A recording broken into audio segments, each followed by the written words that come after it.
Thank you, everybody. If you're ready to settle, we will start the meeting.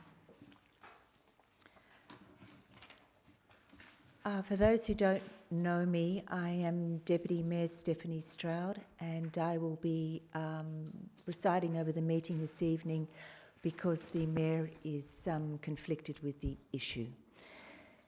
So I declare the opening of the meeting of the 15th of February 2021, held in Council Chambers at the City of Subiaco open at 5:37 p.m. I welcome the councillors, staff, media and members of the public gallery. On behalf of the City of Subiaco, I acknowledge the Wadja Noongar people as the traditional custodians of the area. We recognise their cultural connection to the land and waterways of Subiaco and their continuing contribution to our city. Please note that this meeting is recorded and live streamed via the city website. So I also welcome all those people who are perhaps watching live stream. By being present at this meeting, members of the public consent to the possibility that their image and voice may be live streamed to the public. Recordings will be made available to the city's YouTube channel following the meeting. Confidential sections of council meetings will not be live streamed or recorded. I don't anticipate any confidential part of this meeting. Attendance, apologies and leave of absence. We have apologies from Mayor Penny Taylor, from Councillor McMullen and from Councillor Mansfield. And Councillor Rowe is on his way back in traffic from his farm up at Chittering. Leave of absence, there are none. I believe we have one disclosure from Councillor Hammersley. Councillor Hammersley, would you like to read your disclosure? Thank you, Deputy Mayor.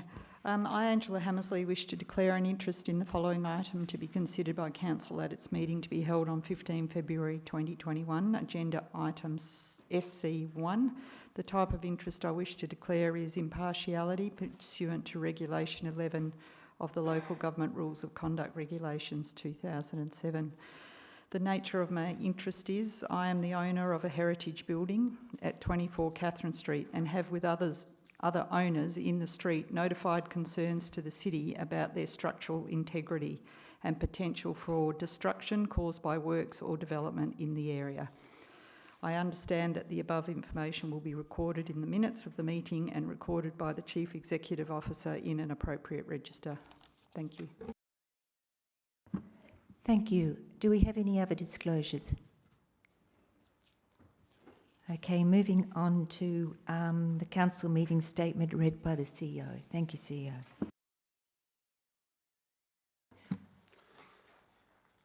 Thank you, Presiding Member, and good evening, everyone. The conditions of entry and behaviour to this council meeting are contained in a statement displayed on the door on entry to the council chamber.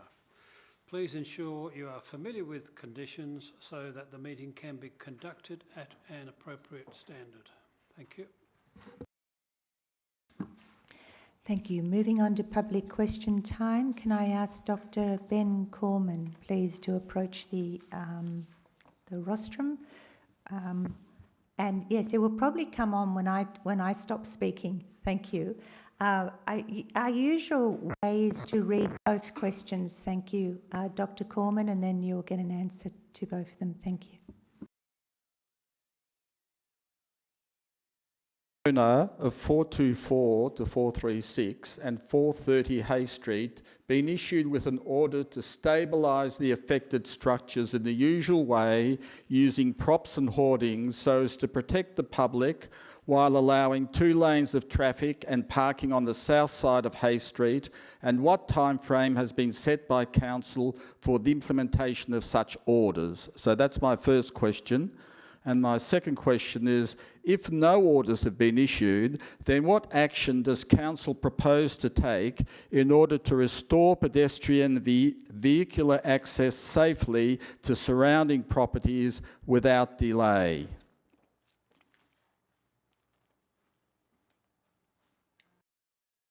Okay, thank you, Director Millard.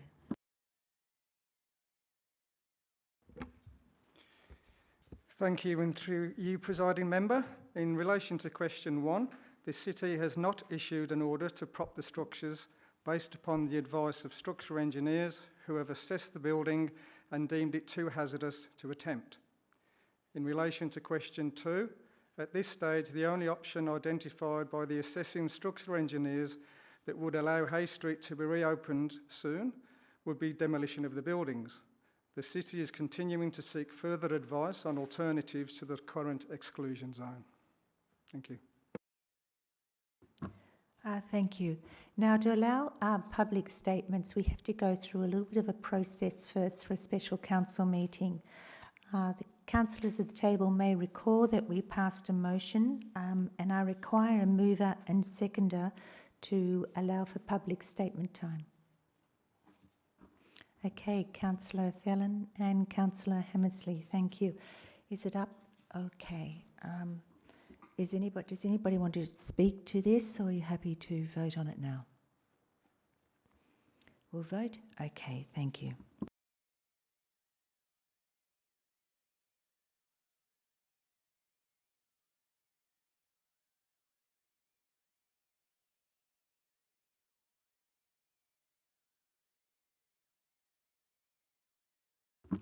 Sorry, I'm so conditioned waiting for the result that I realised I'm the one who has to read it. So, yes, it's unanimous. Thank you, 8-0. So, moving on to public statement time, we have Dr. Ben Corman once again, if you'd like to come to the rostrum. Thank you.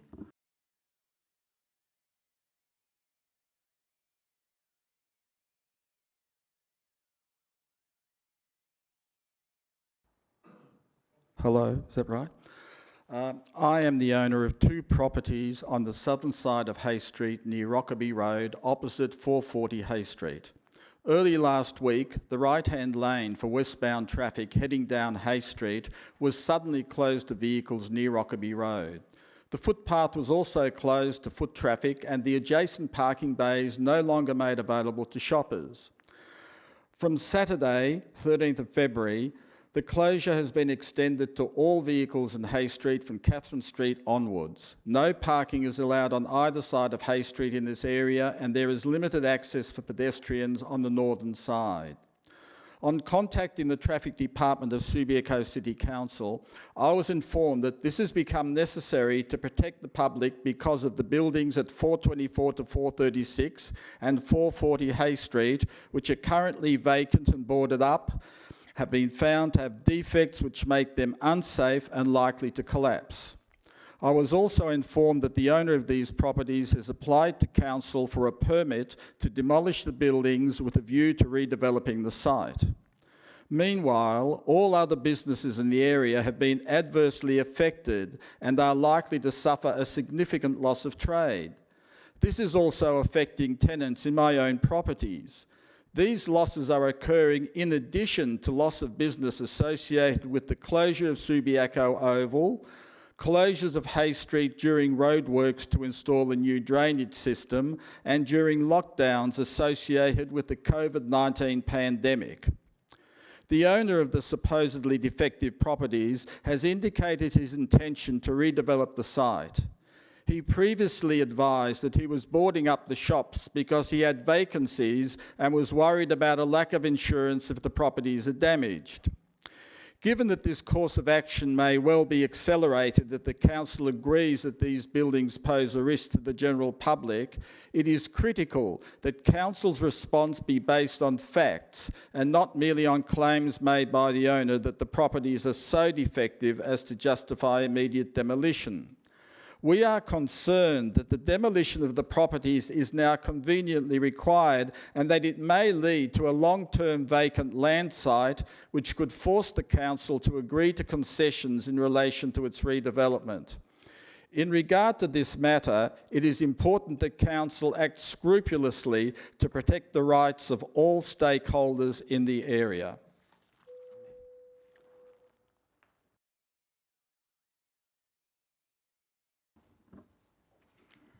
Thank you. I do have a note here of officer comment to that. No, that's not proceeding. Thank you. The next statement is by Malcolm Mackay. Would you like to come to the Rostrom. Thank you, Malcolm.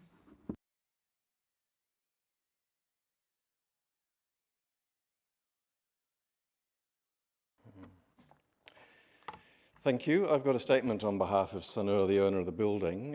It is a little bit longer than the normal 3 minutes, so I would ask your indulgence for an extra couple of minutes. It has useful information which I think will be of value to the councillors and also to members of the public who are listening. As you will have read in the report, the buildings are structurally unsound.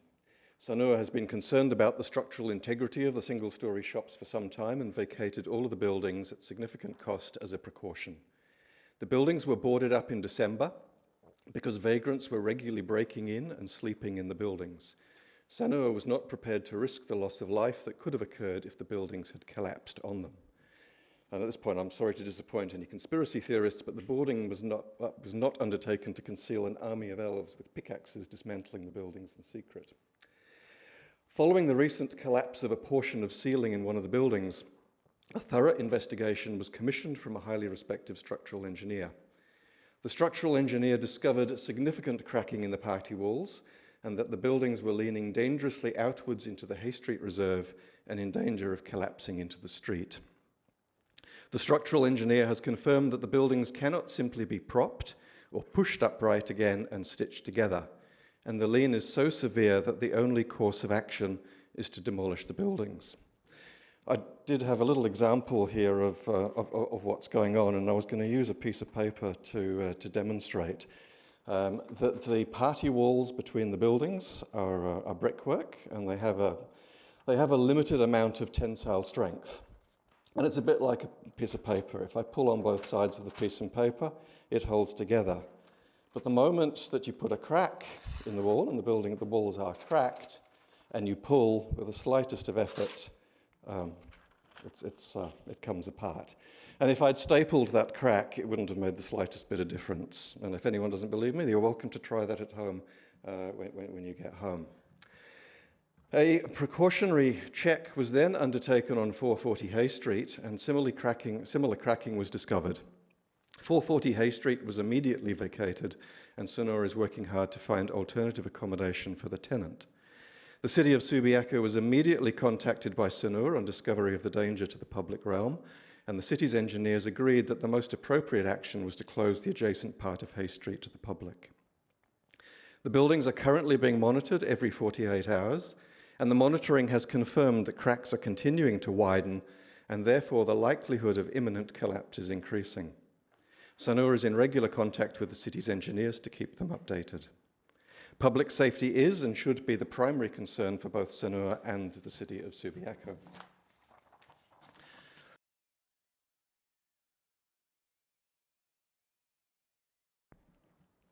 Thank you. In the 1980s, Sanur purchased the buildings that were under a demolition order from the city of Subiaco, remediated them, and gave them an extended lease of life for over 30 years. Sanur has continued to invest in the buildings over the last 30 years, and they have been very well maintained. The structural failure is not a consequence of lack of maintenance. The buildings have simply reached the end of their life, and no amount of maintenance can address the lack of structural integrity. To believe so is to believe that if you brush your teeth every day, then you will live forever. Whilst the problem is clearly evident, the cause of the structural failure is not so clear. The original brick structure is bonded with lime mortar, which turns to sand over time. It is likely that the building suffered some movement over time, probably exacerbated by the frequent flooding events resulting from inadequate stormwater drainage in the street, which has since been rectified. There is clear evidence that a significant amount of cracking has occurred since 2017, and in a similar location in all of the buildings. This would suggest that the buildings were all affected by a traumatic event under the same distance away, such as the recent replacement of the water main under Hay Street, which also shook a number of stone cladding panels off the Nova building. Sanur has since been advised by the city that the Water Corp has made payouts to landowners who suffered damage from the Water Corp works, and this is not an isolated incident. If this is a possible cause, then it is imperative as a matter of public safety that the owners of all of the older buildings along Hay Street also check for similar cracking if they have not already done so. Contrary to some opinion, 424, 436 and 440 Hay Street are not listed on a heritage inventory and therefore are not heritage buildings. The buildings have been identified as making some contribution to the character of this section of Hay Street, which is described in the city's policy framework as a heritage precinct. However, this does not confer heritage status on them or require their retention. The background reporting undertaken by Philip Griffiths for the proposed Seddon Street LDP correctly confirms that above, but also expresses an opinion that the retention of the facades could be incorporated into any future redevelopment. Sanur advised the city's consultant team for the LDP that the buildings were probably structurally unsound and not capable of retention. That advice appears to have been ignored or not passed on to Philip Griffiths. Had sufficient consultation been undertaken by the city's consultant team in a timely manner, Philip Griffiths may have had a better understanding of the condition of the buildings, realised that retention was impractical and formed a different opinion. However, Philip Griffiths was not provided with the opportunity to consult with Sanur to understand the condition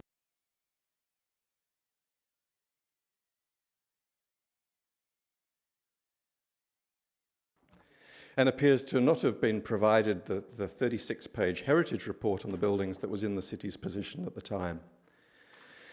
Sanur has told the city on numerous occasions over the last year, both via the planning manager and the CEO, about its concerns in relation to the structural integrity of the buildings, and the retention was not a realistic option. Recent events have proven Sanur's concerns to be correct, and it is now in everybody's best interest for the buildings to be demolished as soon as possible. Thank you.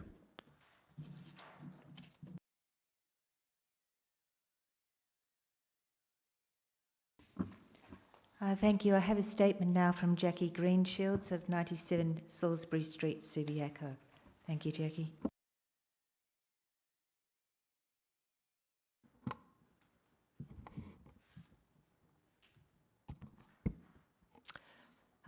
Dear Presiding Member and Councillors, thank you for the opportunity to speak this evening.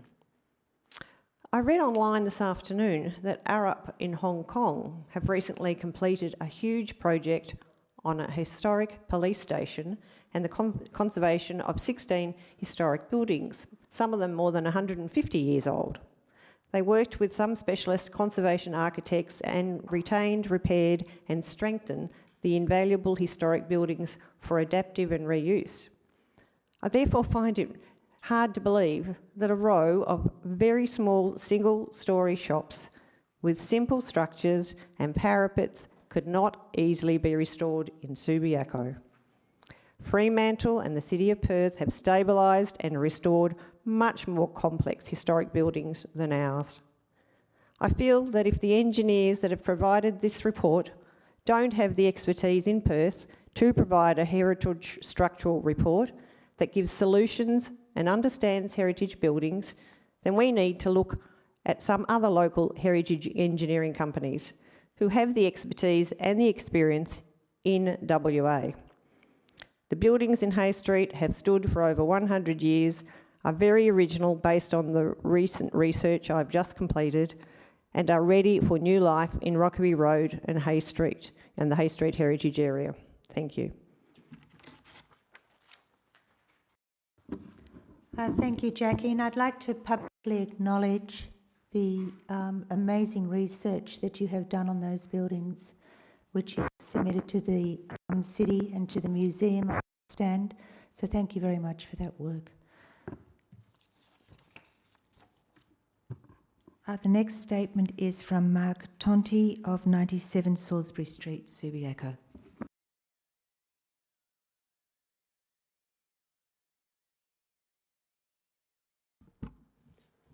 Good evening, Presiding Member and Councillors. I was just reflecting before I make this statement that it's nearly 20 years since I've actually said anything in this council. I've been to council meetings but not actually said anything, so here we go. Thank you. With respect to SC1, the building order for demolition of 424 and 436 and 440 Hay Street, I want to make the following comments. With respect to the proposed demolition and redevelopment, the damage could well have been a combination of the Meckering earthquake, Water Corporation works, Subiaco earthworks, or flooding over time. The damage is repairable. We've just heard from Jackie about that. Or the front shop or the shop fronts could be rebuilt. It's really about cost and who pays. The question is this heritage worth saving?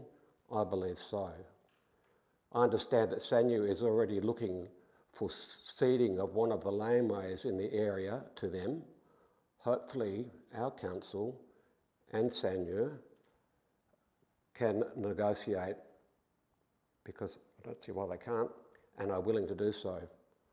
The notion of demolition and redevelopment without a consideration of what makes Subiaco so appealing is of extreme concern. When I read the report, I wondered why there wasn't more detailed comment about the conditions of 440 Hay Street, which is also in the heritage area and part of the redevelopment. I also wonder if this structure report is symptomatic of other old buildings in our Rockaby Road and Hay Street heritage area. Thank you.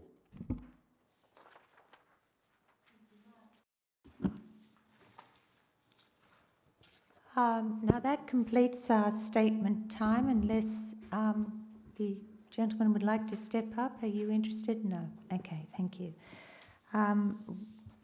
Item 6 is petitions and approved deputations. I have none. Announcements by the presiding member, there are none. And now we move on to the reports for presentation. We have SC1, which is obviously our main report. Let me just go to it. And do I have a mover and seconder for this report?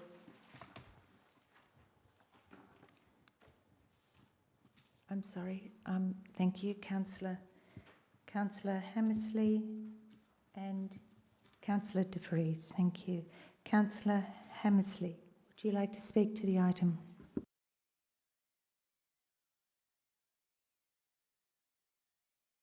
Actually, I'd like to reserve if I can.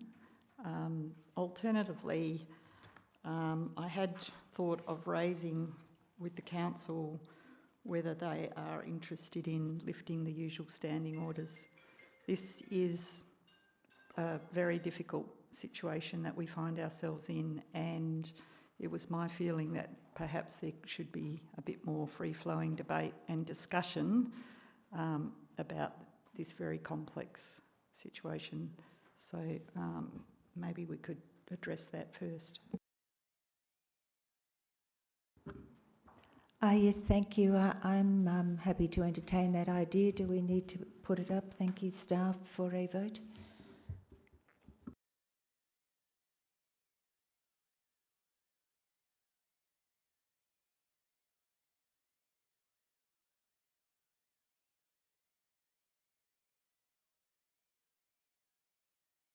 So just while they're fixing that, the suggestion is just to remove standing orders, so it means that you can speak more than once to the item.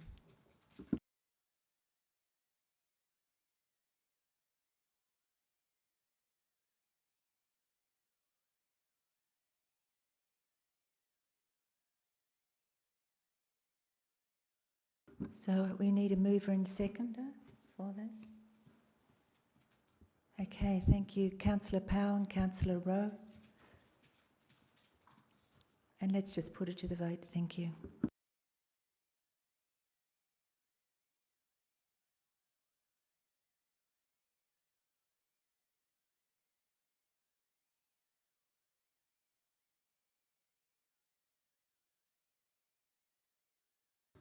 Thank you. That's unanimously carried, 9-0.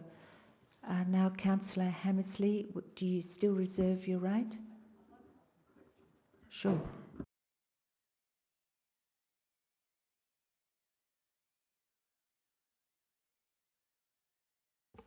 Okay, I was just interested, thank you to the staff for the report, which clearly was done under great duress.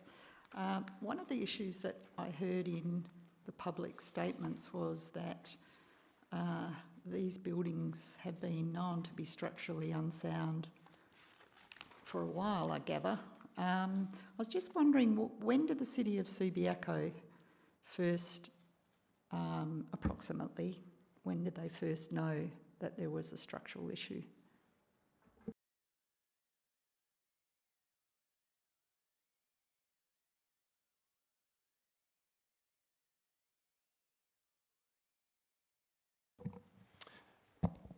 For you, presiding members, so as noted in the report, the City was first contacted by Sanur with very clear concerns on the 1st of February.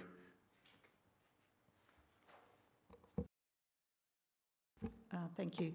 Yes, just to examine that a little closer. So we were told by Mr Mackay in his statement that Sanur have known about this for some time, and it suggests to me that there may have been discussions earlier in time.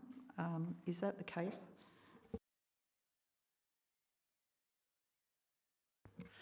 Thank you, and through your presiding member, over the course of the year, the city's been in discussions with the owner of the properties regarding the Seddon Street Local Development Plan. At the meetings, Sanur and Mr Mackay did express that they thought that there was some issue with the structural soundness of the properties, but it only really came to the attention of the city once the structural report and the cracking was revealed a couple of weeks ago. So that's a general history.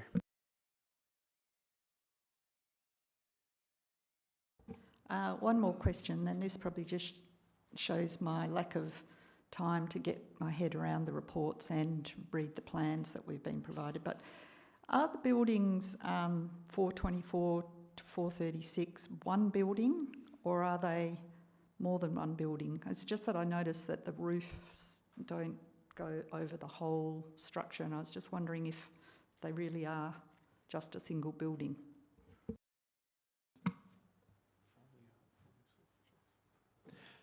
Thank you, and through your presiding member, yes, they're separate buildings.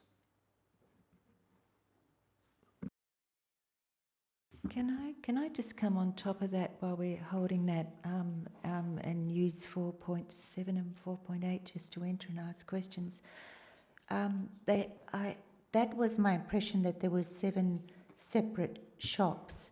Do they share the one parapet though? Is that the concern? So there's one facade. So we right in understanding that facade may well come to, say, the ceiling height of the shop, and then they have their individual walls and structure. Okay, thank you. Does that help you too? Thank you.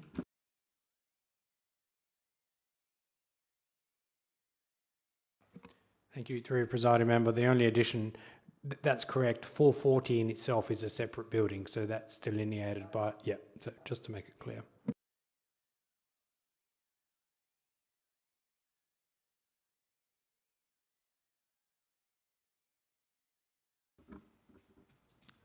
Are you asking another question? Thank you, Councillor Hammersley. Okay. Councillor De Vries. Through you, Deputy Mayor Stroud, just a question about the significance of 440. It has significant heritage value, and you've just mentioned it's a separate building. In light of the fact that, you know, we're looking at preservation, obviously attempting to preserve something of heritage value, or that's been recognised for heritage value, would it be conceivable that in the event that the other buildings went, could that be saved on its own, separately, because it is a separate building?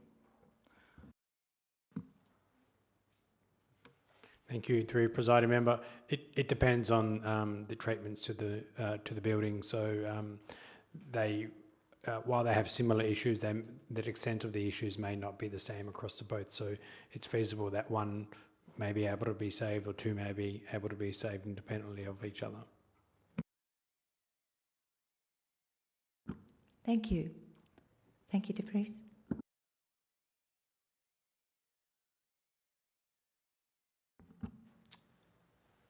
Thank you, Deputy Mayor. Now, I'm sorry about my delay getting here, but and I may have missed something over the last few days, but from what I've read, is it insinuating that some of the north-south subdivisional walls have actually been taken down in recent times or years? Between not the other building we just mentioned, but in the report it refers to it a number of times. Thank you. For you, presiding member, so yes, there are 2 party walls between the shops that have been removed. When that was done is unclear, but it has been like that for at least probably 20 years, I believe. So it's been like that for a considerable period of time. But there are at least 2 party walls that have been removed, where brickwork went from the ceiling to the floor, and an I-beam has been run across, basically from the facade along where that wall used to run.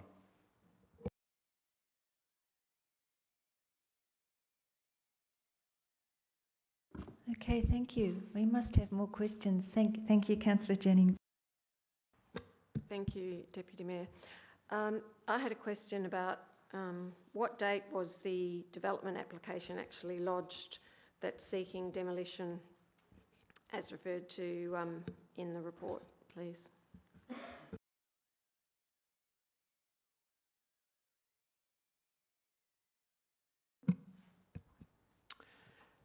Thank you. And through your presiding member, it was lodged on the 9th of February. It still has not been accepted.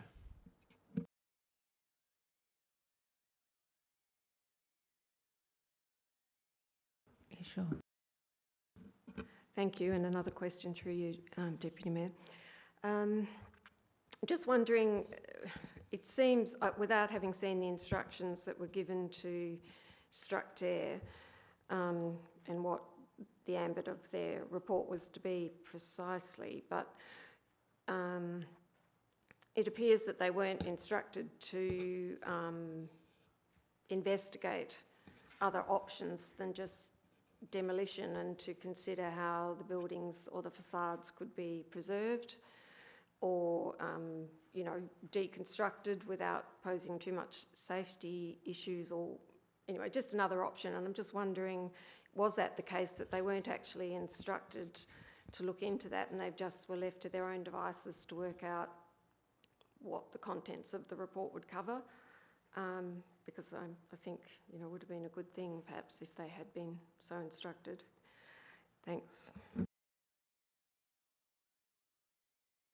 Thank you, and for you, presiding member. So, Structair, we're asked, in addition to do a peer review of obviously Arup's report, to come up with their own recommendations and options, and to look at alternatives to demolition. It's noted on page 5 of their report that actually prior to inspection that they thought temporary works to support the facade may be possible with a view to providing permanent structural stability, so i.e. alternatives to just straight demolition. However, following the review of both the measurements taken, site inspection, and then review of the other reports and content available, basically they deemed that was, I'll just bring up the wording exactly.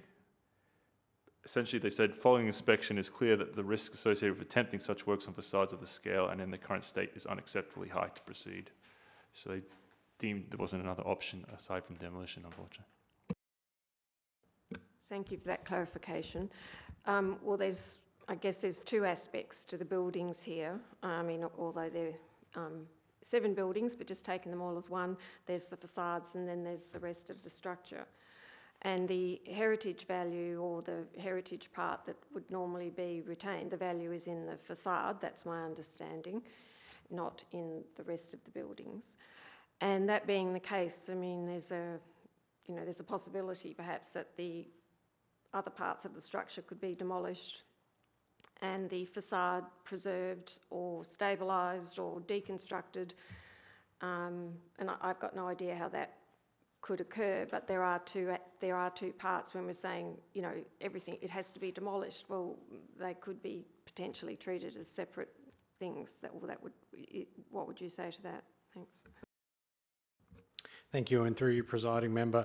The difficulty in the first instance is that the structural issues identified are in the parts that have the heritage value. So that's a difficulty that we're going through at the moment.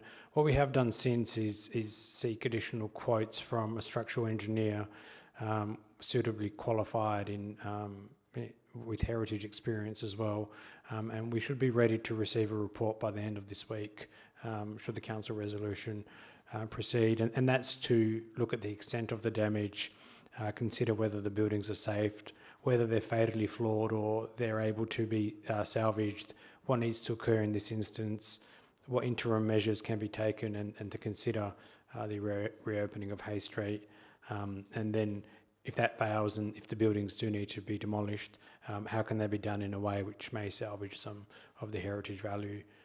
So we are in the process, we've received quotes, so should the council resolution as recommended today proceed, we should be able to get that information in the report by the end of the week. That's subject to being able to inspect the properties in the next day or two and then provide an update to council.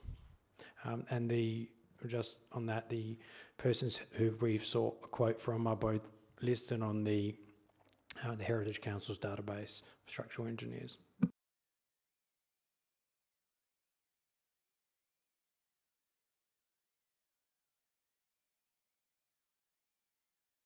Which one to press? Haven't been here for a while.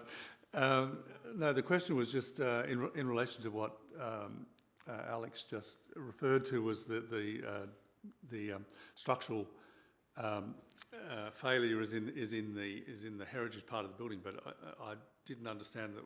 I understood it was the party walls that are failing and causing the facade to tip towards the street rather than the facade itself.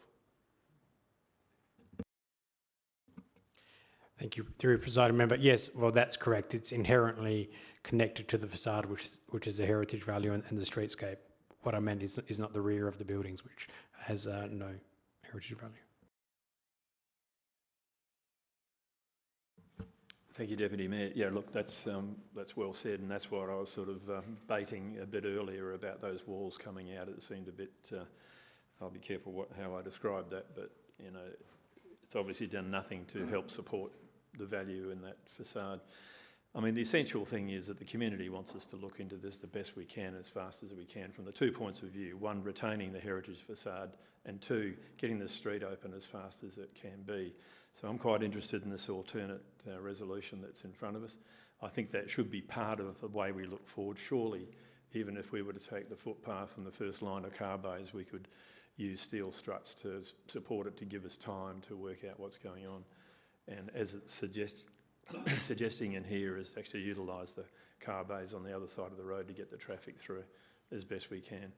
So I think this alternate addresses that, I think, a little bit better than the original resolution here. So if we can cut to the chase on that and just see what we can do with that, if that's the way we're going to go forward. It's a simultaneous approach to it, which is both aspects are really important. Thank you.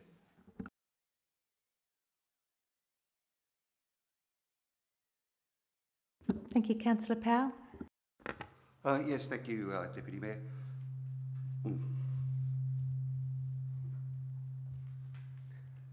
Hope the feedback. Hope the feedback stops. I might move this back a little bit, I think. Look, I'd like to get a bit more clarity about the actual engineering reports, if I can. First off, is the Arup report confidential? So we can discuss both engineers' reports. Now, it would appear to me that the report itself, both reports actually, are looking at the building as it is at the moment. And the question of whether there is potential for conservation has not really been addressed fully in either report. In fact, we've almost got a report and a half. We've got the original Arup report from the building owners, and then the Structair report.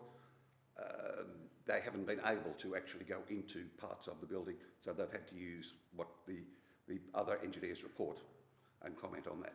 So we're really operating on a report and a half and they're just looking at how the building is at the moment. Not, I don't think too much about whether conservation is possible. So I'd like to just ask some questions about those engineering reports. And it might sound like an odd question, but are they cavity walls? The facades, are they cavity walls? And are the party walls cavity walls?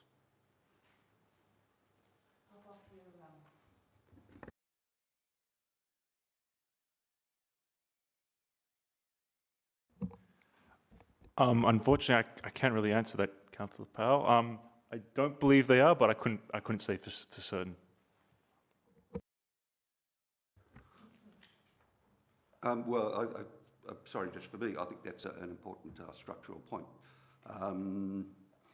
especially in regard to the party walls. If they're splitting, I'd like to know whether those cracks are on both sides of the party wall or just on one side, because that will have an impact on how it is restraining, because it's in fact acting as a return, isn't it, the party wall.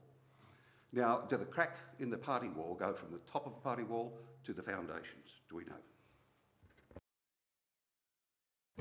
Through you, presiding member. So yes, the cracking has been found on either side of the wall. So if you were to go into one shop and look at the cracking, it does go from the ceiling to the floor.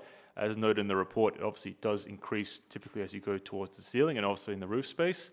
And it's found on either side of each of the dividing walls between the shops, at least in 424.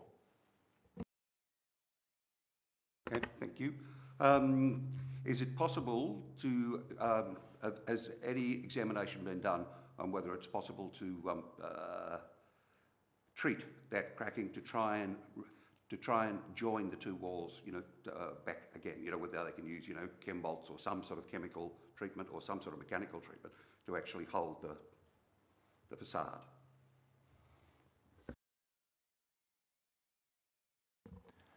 Yes, for you, presiding member. So yes, obviously options were looked at to address, but I guess the situation we have with these two buildings, which hopefully is expressed in the reports, is it's more than just cracking. So there's a situation where there's a poor footing for these structures. Also, the roof structure is also in poor condition. A lot of the timbers are very old and in poor condition.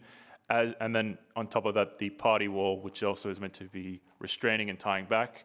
The facade has also got significant cracking, and that bonding between the bricks has gone.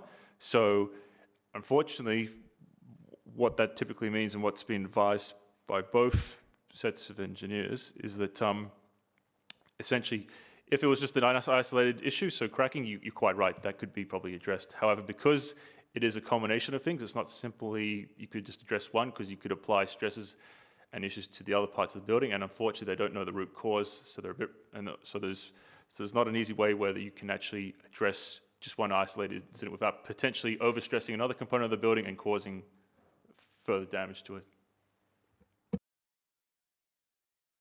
Thank you. Is it all right for me to continue along this? Have there been any problems actually found with the footings?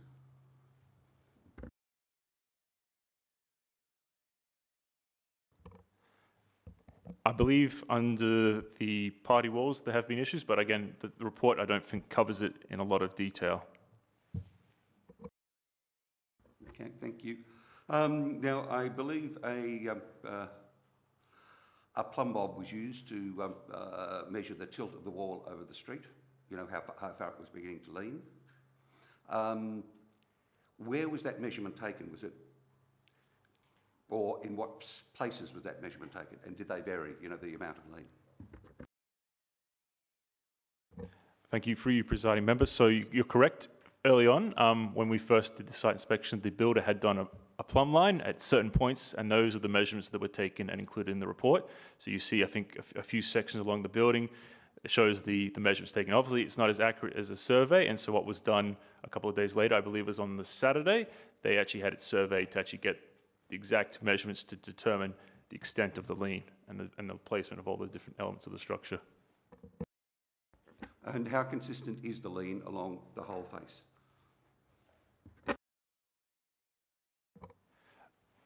For you, presiding member, so it's most pronounced in the middle, and again, that's where these party walls have been removed, and that's where the Commonwealth shop is, which is currently experiencing the most damage. That's where part of the ceiling has come down, and that's what's been closed off because it's been deemed unsafe, and that was the only section our appointed structural engineer couldn't get into for that reason, because it's been deemed unsafe.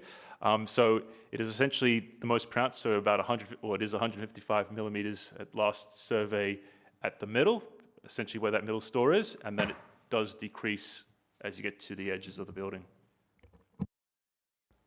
Okay, thank you. Now, when you get that plumb bob, is the building starting to lean at a particular point of the facade? Like, is it at the parapet where the lean is the greatest, or is it uniform? The reason why I'm asking that is because the parapet does appear to be quite a problem as well. So, is there? For you, presiding member, unfortunately, I can't say right now, but I believe it was uniform. The other point being, I think does a parapet sit on the equivalent of an RSJ? And is part of the problem the bonding is broken between the RSJ and the brickwork above it?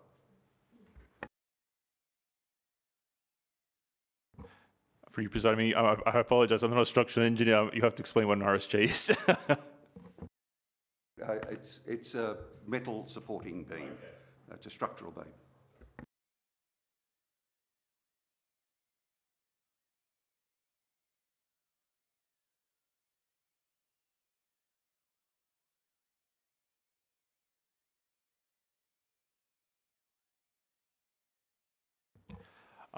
For you, presiding member, I'm not sure about that, unfortunately.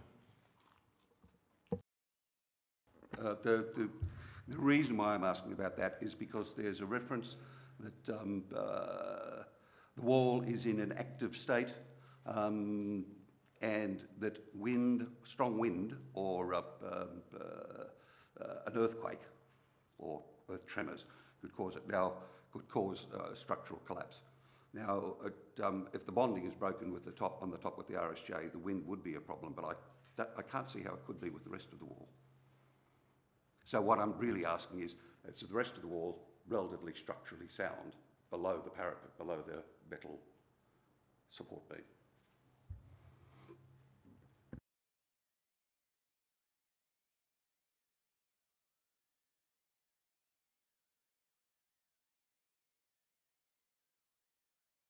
Sorry if I'm not being clear. Would you like me to try and rephrase that? Or?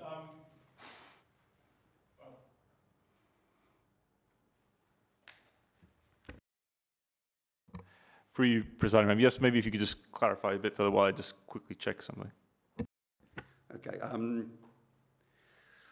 At the top of the building, you've got, I'll speak with my hands as well, if you like. You've got the parapet wall, which I think is, and that extends along the whole frontage.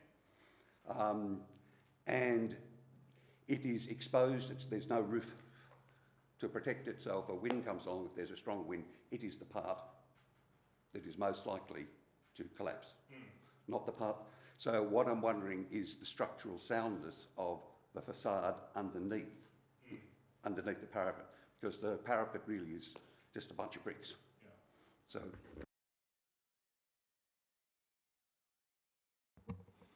For you, presiding member, yes, I believe that there is sufficient strength through the face, like you're getting at, that if that was to go, that it's got enough strength to bring the rest of the wall with it, and not just be separated at the parapet, as I think you're suggesting. Yes. I might let that one go then. The other part is the awnings. Now, I gather a good part of that is that the awnings aren't supported. They were never actually attached back to the rest of the building, nor was there at any stage any attempt. No, I think in the early days there were posts that supported the awning. They've been removed, so therefore the facade has been taking the whole weight of the awning. There's a comment that it's dangerous to remove the awnings, but wouldn't a couple of RSJs really fix that up? And take the weight off the wall, which would stop some of the movement. Thank you, and for you, presiding member. You're quite right that the cantilevering force that you refer to from the awning, that obviously would be detrimental to both facades because it does apply that downward pressure, and further increase that load that would force rotation of the facade. So obviously initially there was some initial guidance in the first ARIP report as far as propping that to alleviate that load on the facade, and helps to try and, I guess, reduce the load, to reduce that load that would force it to rotate. However, even with the props that have been done for that that awning there, obviously there's still movement in the building, so there are still other underlying issues. And they've also, were you asking if, I have to remember, were you asking about removing or just reinforcing just them solely? No, I was asking about by propping up the awning, reducing the load on the building, which would give you possibly more time to be able to address the underlying problems. Thank you, and for you, presiding member. So, like I mentioned, that was initially taken, but obviously it hasn't had as a desired effect as it would. Obviously, there's still a lot of other loads applying to the facade, and at this point, they've avoided doing further works to 440, which also has an awning, for risk of further disturbance to the facade, which is in a poor state, for risk in doing that. Sorry, and I'll probably leave it go at this.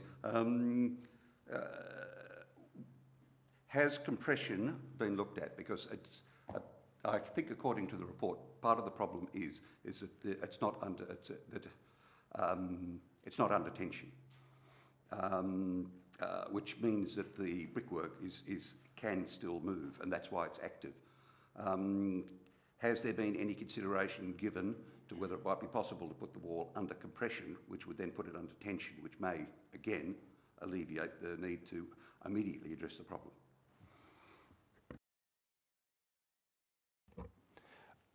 For you, presiding member, yes, that has been looked into. Do you mind telling me what the result was, what the engineer said? For you, presiding member, I'll just try and find the advice.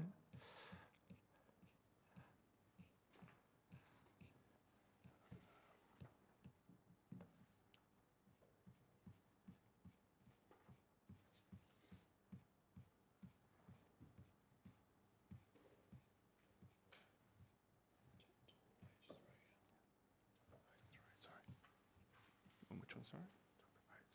Of which, sorry?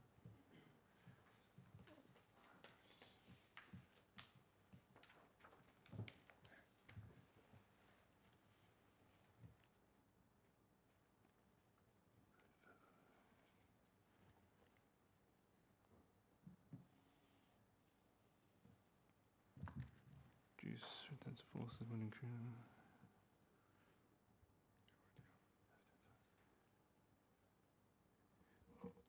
So yes, noted in the ARIP report, it does talk that that would not contribute to the stability of the wall.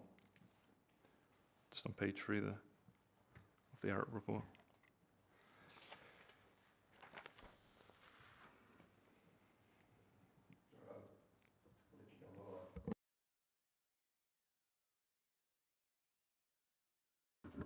Do we have some more questions?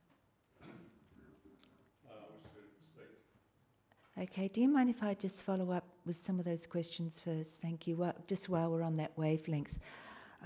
The awning, of course, is a more recent one, because these buildings would have had more wooden type awnings, verandas with wooden posts and so on. I gather all that has since been removed.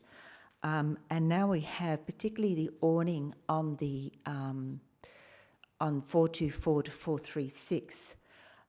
It's possible it could serve two functions. One, its removal may well help to stop any further stress on the facade. At the same time, the awning, perhaps with some props on it, could also help buffer any fall of the wall. You know, if the wall does fall, and I'm just thinking about how it will fall in the street. So has that been looked at? Because it didn't seem to be in the report a consideration of using the awning as a buffer, holding it up, or actually removing it to release the load of the wall. Thank you. For you, Presiding Member. So yes, that has been looked at.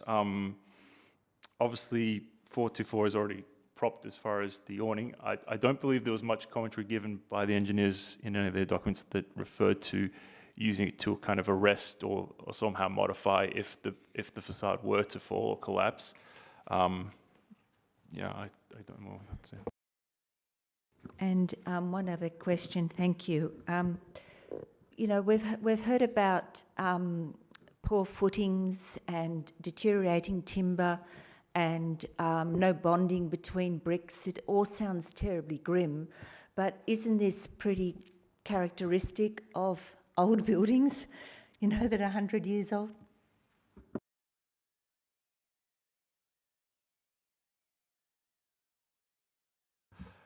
For you, Presiding Member, I can't really comment on that, to be honest.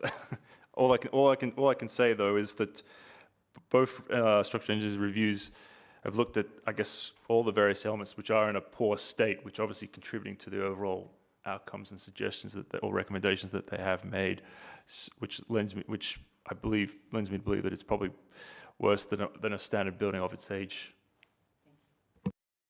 Thank you, Councillor Nash. Thank you. Yeah, look, I think for me, I think it's very easy to get lost in the detail here because there's so many conflicting issues at play. But I think it's important for us here tonight in the chamber to, we obviously have to take a responsible decision on this. And that's also not easy because we've got different issues, as I said, at play. So as Councillor Rowe said, one of those is to get Hay Street back to normal as quickly as possible, because we obviously owe a responsibility to those people in Hay Street, those businesses in Hay Street, the building owners in Hay Street, the public, and the through traffic to get things back to normal. So that's certainly a priority. Secondly, of course, public safety always plays into that, and as soon as you hear that word, public safety, everyone jumps. So we do have to bear that in mind, but I think we also have to take into account these other issues. And there's also, of course, the heritage values of this building, yeah, we obviously have quite diverse views from various people on that. We've heard from Mr. Mackay tonight, representing Sanur Group. Certainly in their report for the DA that was put in, Mackay, and I'm quoting from this, that Mackay Urban Design met with 2 members of Save Subi who acknowledged that the existing shops in Hay Street have no intrinsic heritage value. So we have that on one side of the coin, and then we have, perhaps strangely, we have Ms. Greenshields and Mr. Tonti supporting the heritage tonight. So it is, and we've had the report from Griffiths Architects that states that the area is identified as having aesthetic, historical, social, scientific value. Importantly, it demonstrates cohesive physical form in the public realm, with an identified aesthetic and historic theme associated with the development during the early 20th century. Certainly, from my own perspective, that part of Hay Street's been something that's been there my whole life. And it certainly, I think, contributes to the important heritage values of Subiaco. So I'm very keen to see if we can progress. I know it's not an easy thing, but to look at all of those aspects and to see how we can progress this both in a practical sense in getting things back to normal, getting public safety looked after, but also taking whatever steps we need to take, I think, really, to protect the heritage values, because I think if this was any other building in an important building in a city anywhere else in the world, in London, or that people would be bending over backwards to make sure that it didn't fall over or end up behind a demolition ball. So I think we have to find the balance in that in our decision tonight. Thank you.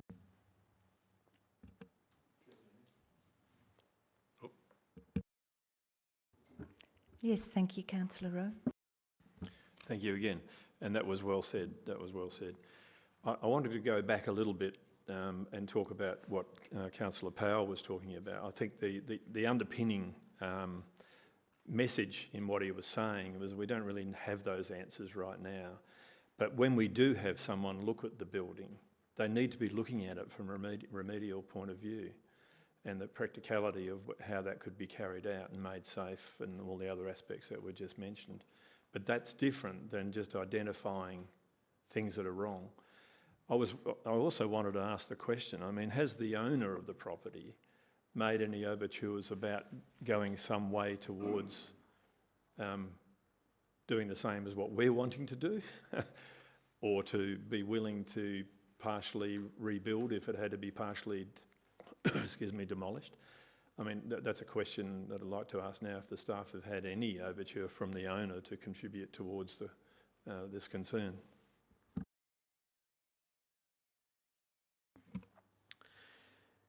Thank you. And through presiding member, from what we understand, officers understand that the owner is seeking to progress a separate development application which would not retain the existing shop fronts and would instead be a new build. So that would suggest that their position would be for demolition. And I think the officer recommendation for the resolution tonight would allow for structural engineer with heritage expertise to explore all options and come back to council pretty quickly. And then some options also to reopen Hay Street pretty quickly.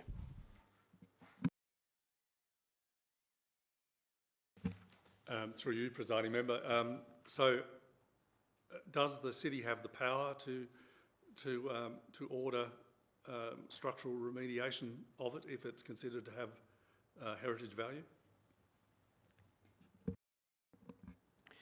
Through you, presiding member, the planning regulations allow for the city to issue a heritage conservation notice, and that would require the buildings to be repaired appropriately in accordance with advice, which is why we're seeking that report.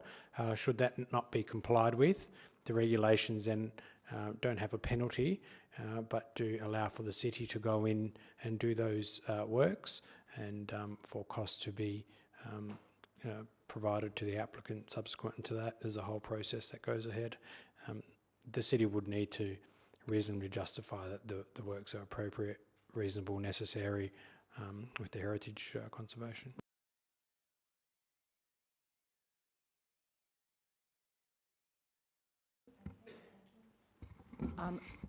Through you, presiding member, just a simple question regarding safety. Obviously, that's a key issue here that we're all concerned about and foremost in our minds, but in terms of the current state of the road, which we don't want it to continue like that for too long, it's really important not to have an impact on the other stakeholders. But given that there is consideration for a second report, is it possible that after the second report that maybe less of the road would be blocked off and there'd be a little bit more, you know, if the second report comes out that there can be something done, is it possible that a bit more of the road could be open so that the impact on the other businesses isn't so great? Because I did notice that there is that mention, you know, it is possible that it could be lessened by the safe removal of the awnings, so that might improve things a bit. That's really my key question. Thank you. Yes, thank you. Through your presiding member, yeah, it is possible. All options are open. As Councillor Nash rightly said, there's three really big competing matters here. One's to do with heritage, one's to do with the structural integrity of the building, and the other is to do with the economic development of the city. So we need to have a position that will hopefully tick off as many of those as possible, but it is a difficult one and all options are possible and will be considered. Councillor Hammersley. Yeah, this is a question. having read the reports, I can very much understand why they're focused in the way they are, which is very much on the safety and the concern about collapse. So that's completely justified. There's no criticism of that. But I do feel that that is very much their focus, which is get the buildings down because they're causing a risk. But my understanding of the advice we've been given is that that risk has now been managed. The buildings could fall down, but they shouldn't fall on anyone or anything. Is that correct? Yes, thank you, through you, Presiding Member. That's correct. The risk has been managed. And so this comes to my second question, which is in terms of where we go to next. I think everyone at this table knows that the instructions you give very much influence the outcome of a report. I've received many instructions and I've given many instructions in my career, and it's definitely important. So my question is, will the instructions we'll be giving as a city be not similar to what we've seen so far, which is very focused on demolition, but indeed we don't need to talk about demolition anymore because that option has been set out for us, so very focused on remediation and preservation. Thank you. And through you, Presiding Member, in an email I circulated to elected members only just before the meeting, so you wouldn't have read it. The quotes that we've received and the quotations we put out was very clear. It says, both engineering reports recommended demolition, however, haven't been undertaken with a view to conserve the heritage fabric of the properties. And in the questions I asked, they were, what is the extent of the damage? How bad is it? Are the buildings unsafe? Are the buildings fatally flawed or salvageable? What needs to occur to save the building? What interim measures can be taken to make the building safe? This will facilitate the opening of Hay Street. If the buildings needs to be demolished, how can they be done in a way which may salvage some of the heritage assets? The last question is to ensure that should there be no absolute option of saving the buildings, we try to do it in a way that's sensitive to the heritage. So I would say that that brief is based on a positive heritage outcome. The other thing that exercised my mind, and it may not be something that a heritage engineer can help us with, it might need to be a heritage builder, but I would have thought we would want to take into consideration something about the cost of any grand scheme that someone might come up with, because, you know, these things do have to be weighed up and taken into account. So do you think we'll get any idea of how big if they do come up with a potential solution, are we going to have any idea about the cost? Through you, Presiding Member, given the urgency, not in the initial thought, and that would require a QS, a quantity surveyor, to understand and have a look at what that costs. So that can take some time. We thought in the first instance we look at what we can do, and then if we need to, we can get that information subsequent to that. So there's no issue in sourcing that. But it is, again, a planning consideration and a heritage consideration. So, yep. And the other thing that's not really on the agenda, but it just also exercising my mind as to whether the city is going to, I know you've probably been flat out, but as this thing unfolds, talking to the state and also the government about this situation, because, this is an amazing thing that's happening, and a property owner is bearing the consequence of a lot of things that have happened. And I think the city is also bearing the consequence of a lot of things that have been imposed on us. And I'm just wondering if there's any scope for talking to people who have bigger checkbooks than us about whether or not there's some help that we can receive. Thank you. And through presiding member, over the past few days, the city has been in contact with a few state government agencies. The Heritage, Department of Planning, Lands and Heritage is one. They're aware of the meeting tonight, and hello to them if they're playing at home at the office. The Department of Mines, Industry, Regulation and Safety have also been in touch, and we understand that the Western Australian Planning Commission may be viewing this as well, as Hay Street is designated as an other regional road. If your question is about funding for repairs, I don't believe that the Heritage Council funding would apply in this instance, as they're not state heritage listed. Thank you. Yes, so that's all good on the administrative side, but there's also the political question, which is a government thing, and I'm just wondering if we know how to, or if we would start to move down those paths to ask our state and the people who govern it at the moment whether they can assist.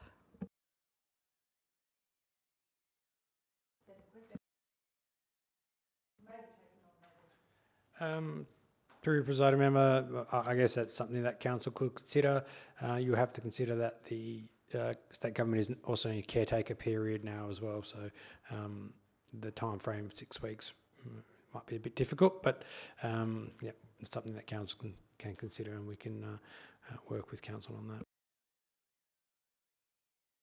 We should make an election campaign issue. Thank you, Councillor Jennings. Thank you, Deputy Mayor.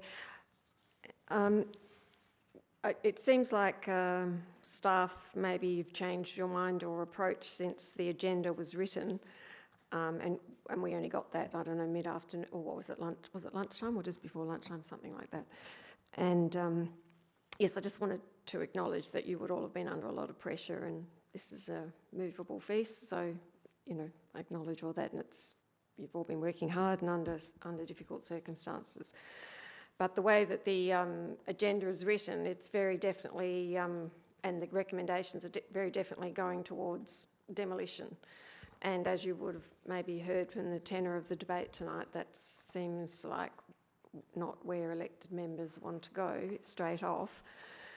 And so, I'm thinking that just these recommendations don't even seem to reflect what maybe you're now thinking.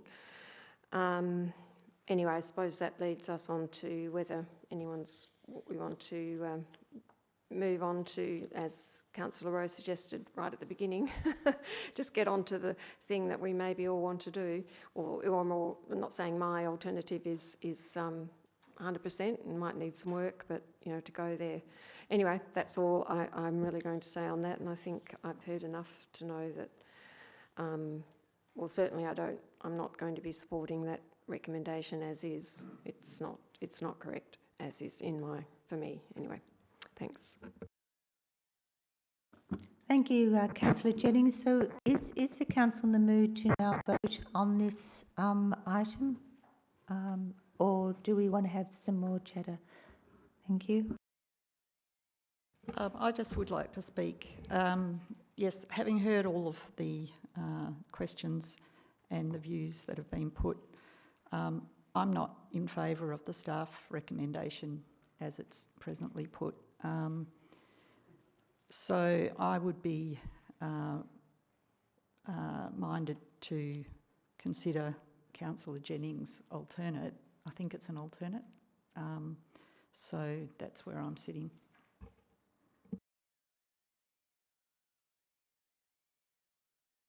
I believe it would be an alternative, yeah, it's because it's sufficiently changed from the original recommendation. Would you like to speak? So just on that point, thank you, Deputy. I would just like to flag that we need to take something on board with regard to remediation in that alternate. So when we get to it, do you want to go for the first and try and defeat it or whatever, the staff one first? Okay, I'll leave that. Yeah, let's finish with the recommendation on the table. Councillor Davis, have you got any thoughts you'd like to share? Thanks, Presiding Member. Look, I will be supporting the officer recommendation as it stands. The manner in which a lot of the questions have been answered tonight gives me a great deal of faith in that recommendation. I don't think there's any harm in obtaining another opinion. I suppose I won't be holding my breath that third opinion will differ greatly from the first two, although I think it's useful and valuable getting a heritage or perhaps a conservation slant on it. So for that reason, I'll be supporting number one. And I think, I don't think it's moving towards demolition at all. I think item number one is calling for a third report. So I take some credence out of that. In many ways, it's a bit of a shame that the second report that the city or that the staff have had undertaken didn't include the heritage perspective, but time's of the essence, so I understand why these things happen, and I think it's important that we keep that in mind, because we do need to get Hay Street open as soon as possible. So for those reasons, I will be supporting the staff recommendation, but I suspect that I may be in a minority. Thanks. Yes, Councillor Fennan. Thank you, Deputy Mayor. Having read through the report, it seems quite apparent that all these buildings have been quite heavily neglected. There is plenty of businesses we have in Subiaco that base their whole business model around preservation and shoring up and maintenance of these heritage buildings. So it's a shame that it's got to this stage, but that being said, I think that there is something that could be done.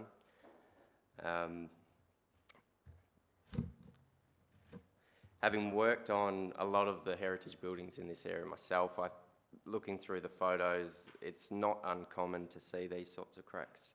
Probably not quite the whole distance, but there's lots of cracks like this evident throughout the building. One being the Ruby Hutchison house at my house. It has some cracks that look very similar to this. I think there can be something done, and I think it would be remiss to support anything that looks at demolishing the building without researching further. I think that Councillor Jennings' alternative is a lot more logical and level-minded, and I'd be in favour of that alternative. Anybody else would like to speak? Okay, I'd like to... Councillor Jennings. Thank you. I did just want to clarify the section of the report that actually in the executive summary, it actually says, to address the risk to public safety posed by these buildings and to allow the reopening of Hay Street as quickly as possible, it is recommended that a building order requiring demolition be issued to Sanua Pty Ltd following an assessment by a structural engineer with heritage experience. So if that doesn't say that demolition was the outcome of these recommendations, if we accepted them, I'm not quite sure where it says to the contrary. So that was just a point of clarification. Thanks.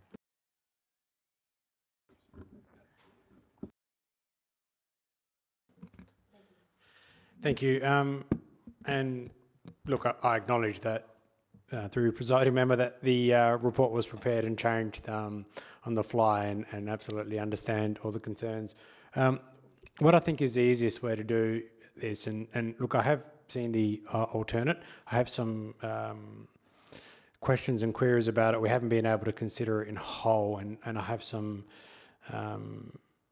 minor issues, or some issues with it that may prolong the Hay Street closure, especially if we're going to get 3 different qualified professionals to provide advice and the costs associated with that.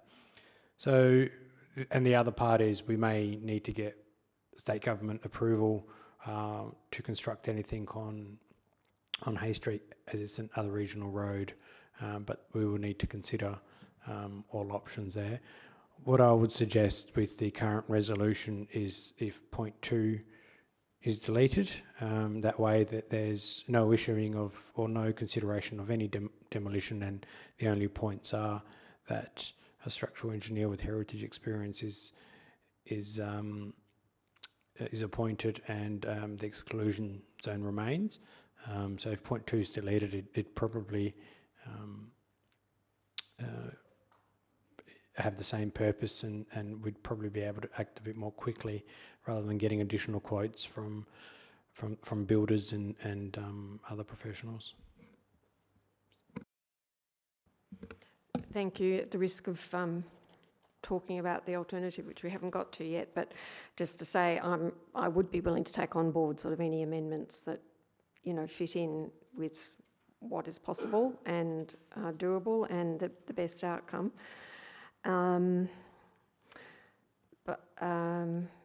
I think that also that alternative doesn't really preclude any other approvals that are required, and I'm not sure if a barrier, there must be ways of doing it so it's not a construction as such, it's a temporary thing that's on top, but maybe that's not possible. But, we have to do what we have to do what we have to do. So to make it safe and to accommodate, the investigations that need to be made to possibly preserve, the facades or whatever parts of the building are preservable, and also open up Hay Street. So we just need to get on with it, I think, doing something. And I do think my alternative's a bit more precise, but whether 3 professionals are required, yes, that can be sorted. Thanks.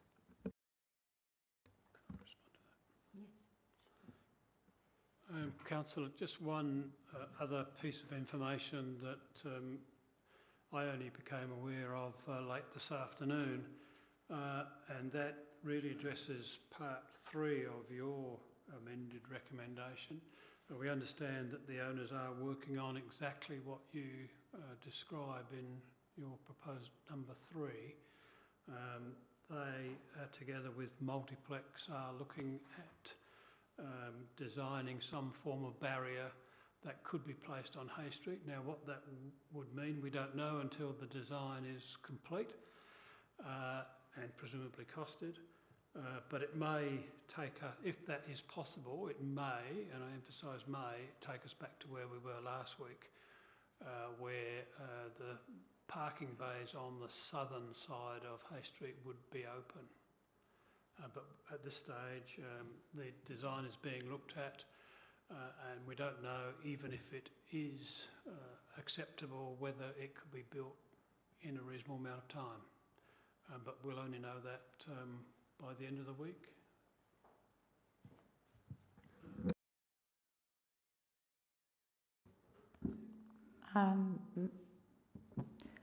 Before I speak to this item, exercising 4.7 and 4.8, what I propose is that if the mood is to go to an alternative, and just respecting the staff response that we need some more working up of it, or maybe, no, I suppose we have to vote this one down, so we can't go back to this one unless we expanded it and changed it. I actually suggest we might take a 10-minute recess after the vote to give time for staff to nut something out. So that's just a possibility. I'm putting it out there too. We've done that before, and it gives everybody a chance to be comfortable with the future recommendation. The comments I'd like to make was I was somewhat disappointed with the city city's consultant structural engineer, because I just didn't feel it was an independent report. I believe there was too much collusion with Arup. Maybe that came about through a shortage of time. I'm also disappointed that there wasn't more of a focus, because we already had Arup's report. I'm disappointed there wasn't more of a focus on how we could save the building, instead of taking the very safe conservative approach of the fact that there's a safety issue. Therefore, obviously, the first solution is to demolish. However, Structier did offer a lifeline, because they did say in one of their final points, or otherwise assessed as being safe and stable by appropriately qualified professionals. So it did appear that there was a future here, that the building could be made safe and stable, and thereby give us a future on how we could perhaps best save the buildings. The other thing that I was very focused on is what were the causes. From the advice that I've received from a civil engineer with some 40 years of experience, he said it's fairly unusual that a structural engineer cannot pinpoint perhaps not pinpoint, but be more definitive about the causes of the structural movement. And I believe those causes are very important, because there's suggestion of the water core, building of the pipes, which affected Rockaby as well as Hay, and also flooding. Now, if that's the case, we have other buildings that may well have suffered structural damage. In fact, we have buildings that are even older, right across the road. We have the old Coles building, which is, I believe, is about 1897. Next to, we have a building that I believe is about 1900, and the one next to that about 1905, or around the other way around. You know, buildings that were built around the time that Hay was still called Broome Street, and there wasn't even any drainage system. Now, if structural damage has been caused by any sort of flooding down there, or by the water core, then these buildings are also at risk. So is our solution to demolish all our old buildings in Hay Street? Are our buildings in Rockaby Road, our old heritage buildings in Rockaby Road, also at risk? And so are we going to change the face of Subiaco forever and lose what is truly the character that defines Subiaco? So I believe this is a much bigger issue than demolition. And so I encourage you to look to an alternative. Thank you. Are we ready to put this to the vote? Okay, thank you. Then I recommend that we vote on this. Thank you.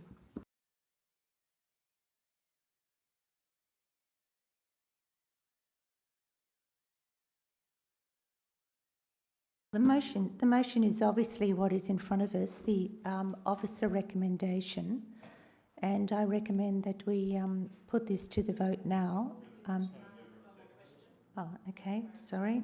I believe I've called a vote, but I will let some.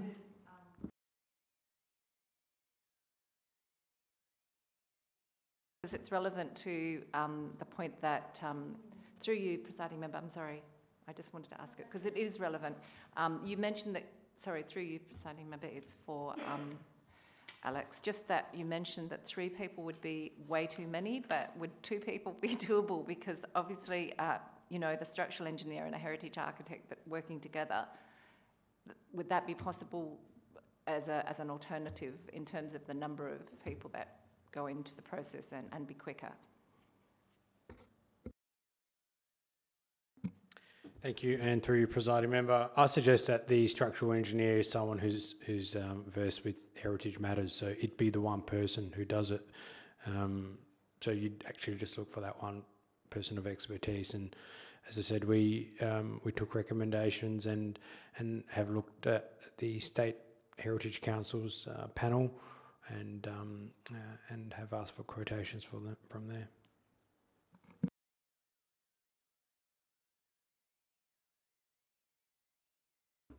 Thank you, councillors. So I believe we are putting to the vote the officer recommendation.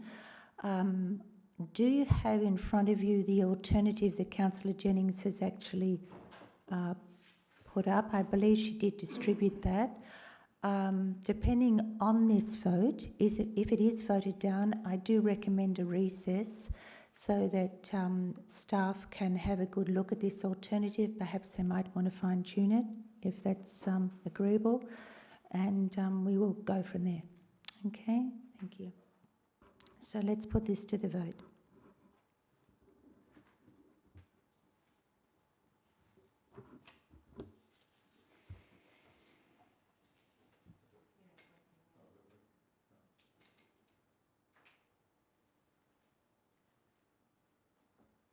Councillor Hammersley, thank you. Okay, that recommendation is lost, 7-2. I'll call a recess now, thank you.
Okay, thank you. We will resume the meeting at about 7:28 p.m. Thank you. We will continue with the removal standing orders. And now I ask you if we have a mover or a seconder for this item. Thank you. Oh, that's a surprise. Thank you, Councillor Jennings. And Councillor Hammersley, thank you. Councillor Jennings, would you like to speak to the item? Oh, yes, thank you, Deputy Mayor. Well, yes, we seem to have come to a position that people can live with. I just highlight that I had in my original motion a second or even a third expert involved in the process, and it's a question of cost, I guess, as well, and urgency in getting this done, to perhaps not have the heritage architect / consultant person involved at this stage. And so that was the reason that got taken out at this point, and bearing in mind that it's all coming back to council, and if the report for some reason just doesn't measure up, we can get another report, which will delay the process, but nevertheless, hopefully the structural engineer's report will fit the bill. And the other staff agreed to number 3 being taken out. I suppose they've decided that maybe it wasn't essential to be in there. And number 2, well, that's already happening, so we'll let that process play out as it will on its own, without directing staff to have to go off and do that. And that's where we're at, I think. Thanks. Thank you, Councillor Jennings. Councillor Hammersley. Thank you. Just briefly, yes. I'm going to be supporting this because I do think it's incumbent on us to take these steps. I'm very conscious of the effect on the traders and other property owners in the area. However, you only have to look at our community strategic plan to understand that the role of this council is driven by the objectives that have been set for us by our community. And on the built environment, Objective 1, a built form with heritage value that is recognised, celebrated and protected. And we are to support the conservation of heritage places so that the community has confidence that heritage places are appropriately conserved. And we are to identify and protect significant heritage buildings, places and streetscapes so that the community can have confidence that heritage buildings and the character of the city will be protected. So it's incumbent on us to do that, and I think that's what we're doing here. It does take some time. It may not work in terms of saving these buildings, but we can't presuppose that. So I think this is the correct step to get the facts and information and then come back together and give this very important matter our further consideration. Thanks. Sure, thank you, Councillor Powell. I have one. Yes, one query: whether the mover and seconder would be willing to accept the word conservation to be inserted before the word experience in the second line. So built heritage expertise and conservation experience.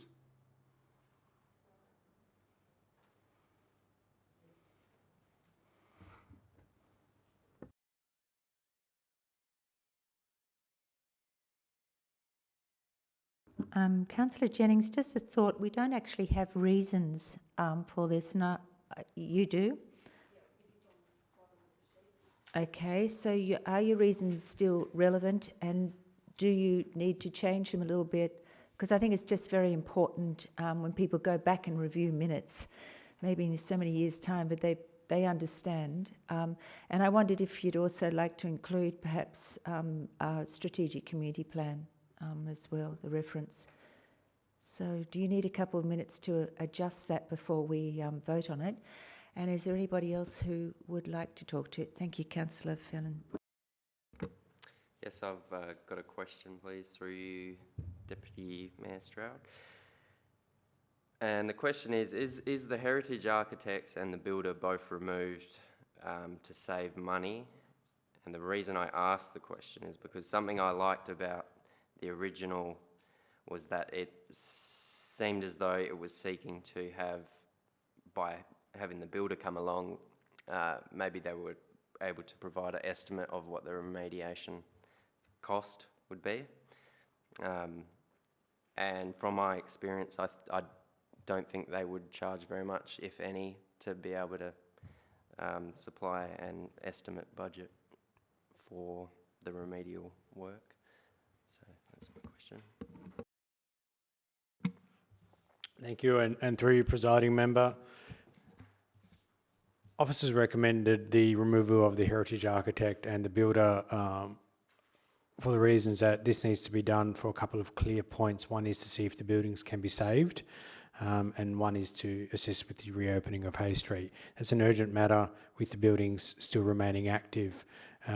With the additional persons who are listed on there, we felt that for them to be able to do their reporting properly, they would need a certain amount of time to investigate the reconstruction, quantity surveying to understand what the cost will be, and what the cost would be is irrelevant to the heritage outcome, which is to save the building. So we thought in the matter of urgency, it's best to limit it to the structural engineer in the first instance, and the report will come to council again, and then there could be further options explained. This is also to do with demolition, so any future reconstruction would need to consider that separately.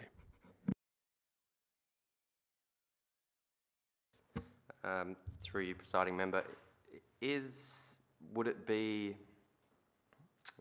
should we also include in this report to save, if the report comes back that it is savable and can be done, it will just save the time, sort of kill two birds with one stone, having something in there around a builder's estimate to move things forward a bit quicker. Is that? So just to clarify that, are you suggesting like a two-part? They can just come back with a quick brief. Yeah. It can be saved and done. And here's an estimate. What needs to be done and how much it will cost. Yeah. Thank you.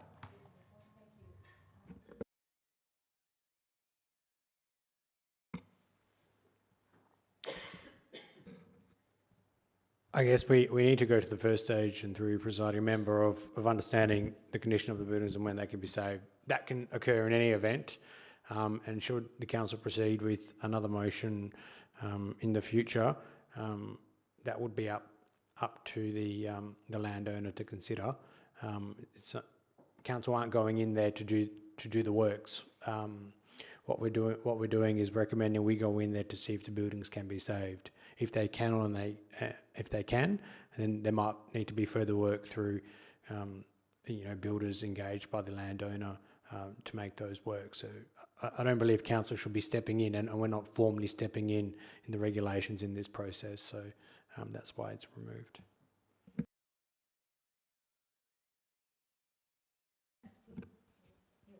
Thank you, Deputy Mayor. Just in response to the issue of the builder, well, ultimately, I suppose the city might agree to make some contribution to helping preserve this heritage, but at this stage, that's a bit of a premature step, because really it's possibly the responsibility of the landowner to be implementing that and bearing those costs, with perhaps some contribution from the city. Anyway, that's all to be worked out. So I think that I agree with staff on that one, that we don't really need to go there just at this point. And the other thing that I did just want to stress is, I think everyone in staff and councillors all seem to be very aware that, yes, Hay Street is a big concern being closed, and there is something going on to try and get that open, other than just demolition, or apart from any potential or possible demolition. And to that, could you just explain again, just staff, just to explain what's actually happening at the moment, if that can be discussed publicly, just to put that on the record, because that's a very important aspect to address that. Thank you. Yes, through you, presiding member. So currently, as are following the directive to an agreement and approval to close the road, obviously, directive was also given to install that exclusion zone. Obviously, currently it's just closed off. However, there are discussions and what Multiplex on behalf of Sanua are currently doing, and I was informed late this afternoon about, is looking about a structure which could be it could be scaffold, heavy-duty scaffold, and rated accordingly, that could be used to reduce the size of the exclusion zone, which might facilitate opening more of Hay Street. So that's currently underway. Hopefully we'll hear about that soon, and then we can advise elected members further.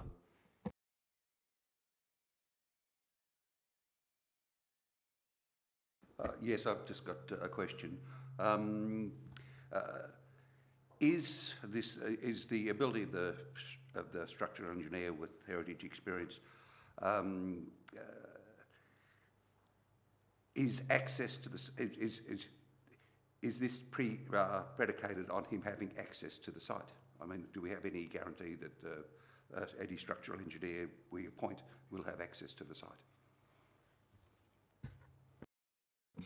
Thank you, and through you, presiding member, the landowners have been great in providing the city's consultants access. So we'd hope that we'd be able to gain access in the next couple of days. It will rely on having access to the site as soon as possible, so that the report can be done quickly. If not, there's probably enough in legislation for us to access the site as required.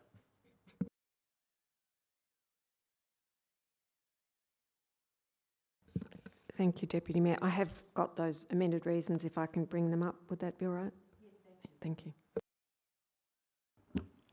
Would anybody else like to speak to this? Thank you, Councillor Rowe. Thank you, Deputy Mayor. Yeah, so we've inserted the word remediation, so that's very important. The aspect that was just mentioned by Councillor Powell is also something I wanted to mention, because this assessment requires access so that we can have a report that may precipitate, a response that says this part of the building is probably beyond it, but this part might be all right. So it might be in part or as a whole of how to address the problem.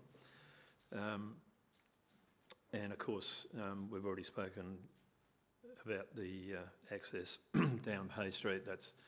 It must be able to be, I hate to say it, but boarded up again with agro-pops, and must be able to do that and at least open a lane or two on Hay Street. So I'm hoping that report from Multiplex is forthcoming, but I'm hoping also the staff would look into that as quickly as possible.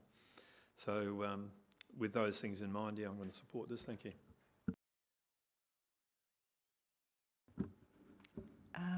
Okay, I have something further to say. I remember in the reports there was reference about these buildings would be at risk in case of an earthquake. And I just don't believe that the staff can call me out here if they like, but I just wonder if there's any building in Perth that is expected to withstand an earthquake. I don't believe we have those particular regulations to worry about, because we're not actually, on the whole, considered an earthquake zone. I think also, well, let's be honest, we've got to look at the bigger picture here. We're all very aware that Sanua want to develop the site. There are considerations of the fact that they don't want to give up 6 metres of their land on the eastern side for a laneway. They also want freehold land, which is Burleigh Lane, which goes across their site. And we want to retain the facades of these buildings. So I really hope that there is a way forward here that possibly requires some negotiation and so on, but that's my message made publicly. Thank you. Is everybody ready now to vote on this item, or would they like to? You've got your reasons up. You comfortable with that? Thank you, Councillor Jennings. Yeah, sure. I understand we have to resume standing orders now. We have a move from Councillor Nash and seconder from Councillor De Vries. So we need to vote on beforehand. Thank you. So we'll vote on returning of standing orders on the advice of the CEO.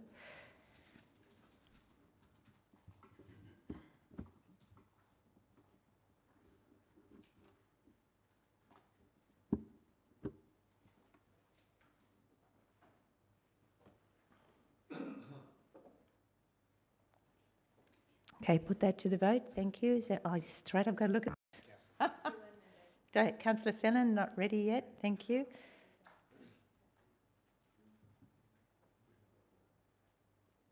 Thank you.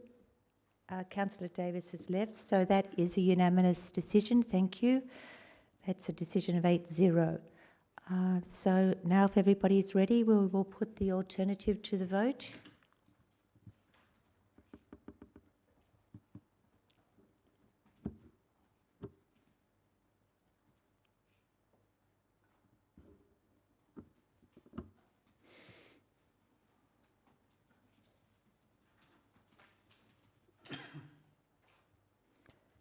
Councillor Fenlon, you're not recorded yet. Thank you. Must be a bit faulty tonight. So thank you, staff. That is a unanimous decision of 8-0.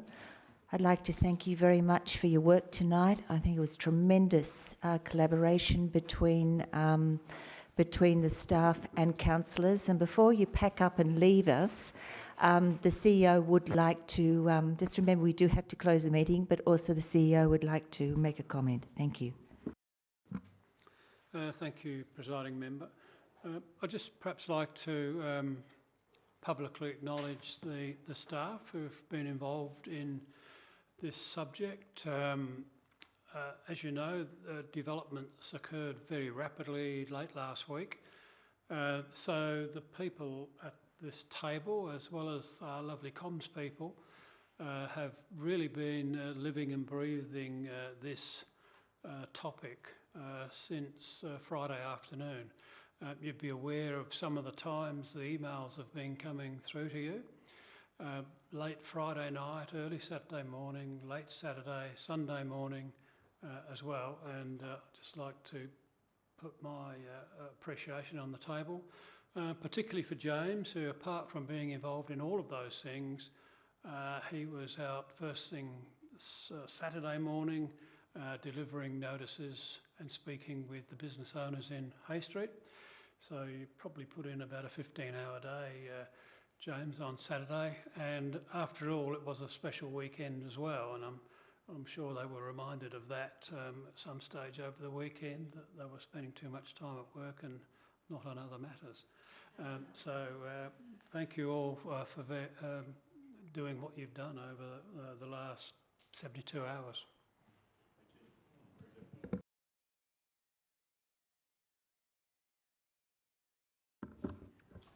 Okay, thank you very much, CEO and Council and staff. And I now declare the meeting closed at 17? 8:47, that's what it is. 7:47. I'm even worse on navigation. Thank you very much.